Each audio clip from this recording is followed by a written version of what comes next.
विद्यापति जी को दर्शन दिए थे उगना महादेव वहीं पर। उगना महादेव का तो आप लोग नाम सुने ही होंगे। विद्यापति का पूरा ये बहुत ही है, बहुत मशहूर जगह है अपना मिथिलांचल का, तो खास करके सबसे मशहूर जगह है।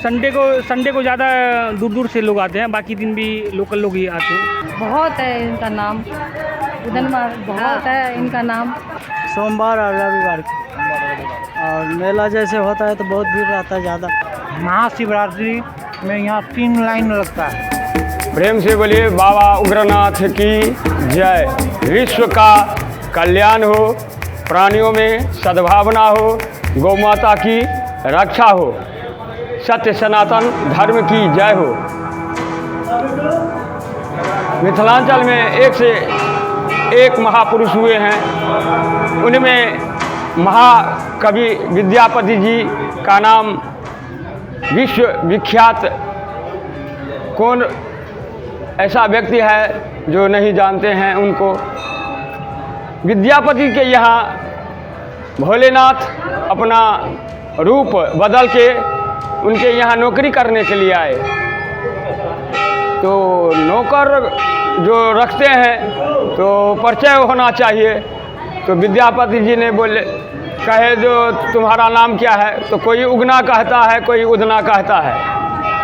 तो परिवार में और कौन सा लोग, तो पत्नी है पर्वतिया है, वो धनवान की बेटी है, नहरे में वास करती है, 2 बच्चे हैं। काम क्या कर दोगे, तो जो कहिएगा, जो मालिक का आदेश होगा वो कर देंगे। तो बैल चरा दोगे तो मेरा काम है, हम कर देंगे।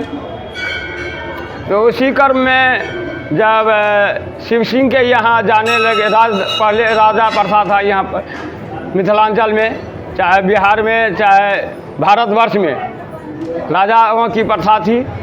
तो यहाँ के राजा थे राजा शिव सिंह। राजा शिव सिंह के यहाँ महाकवि विद्यापति जी पंडित थे।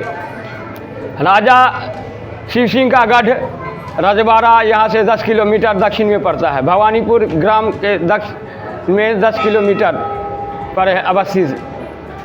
और यहाँ से लगभग 35 किलोमीटर पश्चिम में विश्वी ग्राम है, जहाँ पर महाकवि विद्यापति जी का ग्राम है।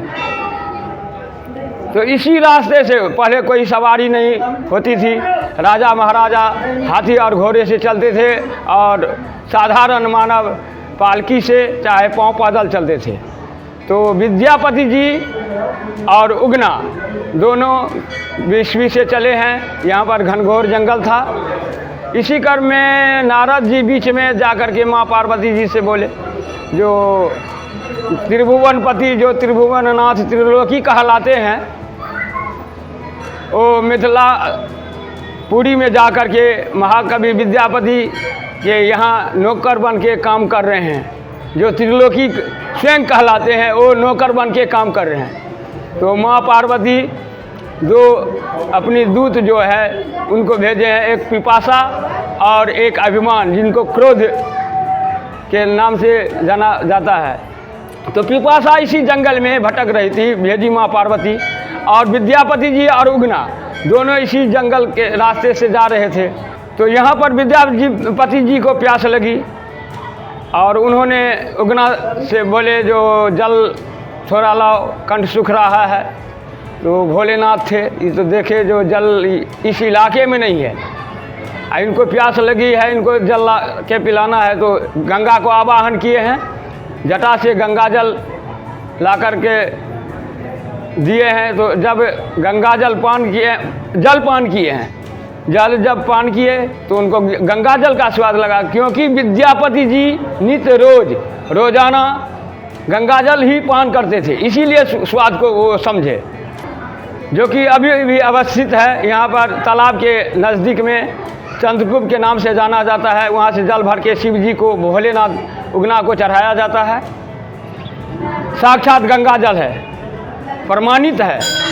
जैसे गंगा जल को बोतल या कोई बर्तन में रख दीजिएगा, कीड़ा मकोड़ा नहीं, गंदगी नहीं फैलती है, उसी तरह इस चंद्रकूप का जल है।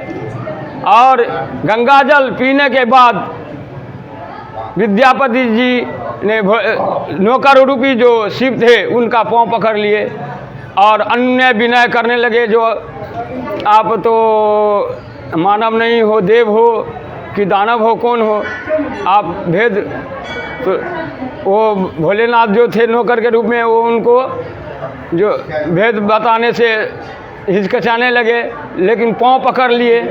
उसके बाद शर्त कराए हैं और दर्शन शर्त कराने के बाद जो मेरा भेद खोलिएगा नहीं, तो दर्शन यहीं पर विद्यापति जी को साक्षात्कार हुई है और भोलेनाथ अपना रूप यहीं पर में अवश्य दर्शन दिए। वही स्थान है, ग्राम भवानीपुर, पंडोल ब्लॉक में, मधुबनी जिला में पड़ता है। और मंदिर यहाँ शिव पहले से भी थे, जो कि वेद में आता है, नमः सभाभ्य सभापतिभ्यस्य वो नमो नमः, उगनाभ्यस्य हर्षिभ्यः वो नमो नमः, जो कि शुक्ल आयुर्वेद के 5वें अध्याय के 24 मंत्र है, उनमें भी इनका नाम आता है।